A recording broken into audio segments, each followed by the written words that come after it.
Well, hello there. I'm Alicia Malone, and it's Sunday afternoon here on TCM, which makes it the perfect time to watch Sunday in New York from 1963. This was directed by Peter Tewksbury, based on a play by Norman Krasner, who adapted his own work for the script. Jane Fonda stars as Eileen, a young woman who is in New York visiting her brother after breaking up with her boyfriend. The brother is played by Cliff Robertson, and he shares some advice about sex that he himself definitely doesn't follow. And Rod Taylor also stars as Mike, a stranger whom Eileen becomes hooked on, literally and then metaphorically.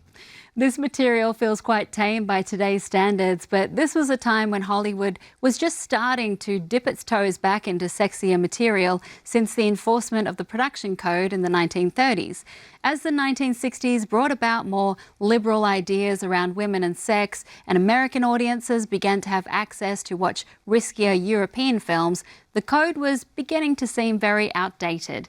As you'll see, this is one of those sex comedies where there's much more talking about sex and actual sex, and Jane Fonda didn't see anything shocking about it, telling a reporter that, "I guess sex in movies is here to stay, but the overemphasis on it is pretty silly." Silly but fun. Let's watch Sunday in New York.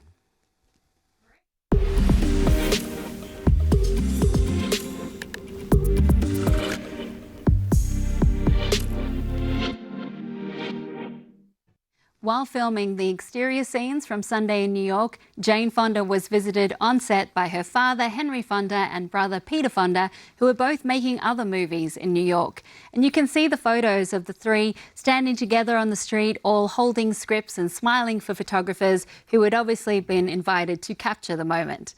This was one of the first films Jane Fonda had been involved with that was commercially successful, and critics praised her performance, though the role of Eileen didn't demand a whole lot of depth from Fonda. Following its release, she went to France to make her next movie, and soon she reinvented herself as a star of French films, as well as the wife of director Roger Vadim, marrying him in 1965.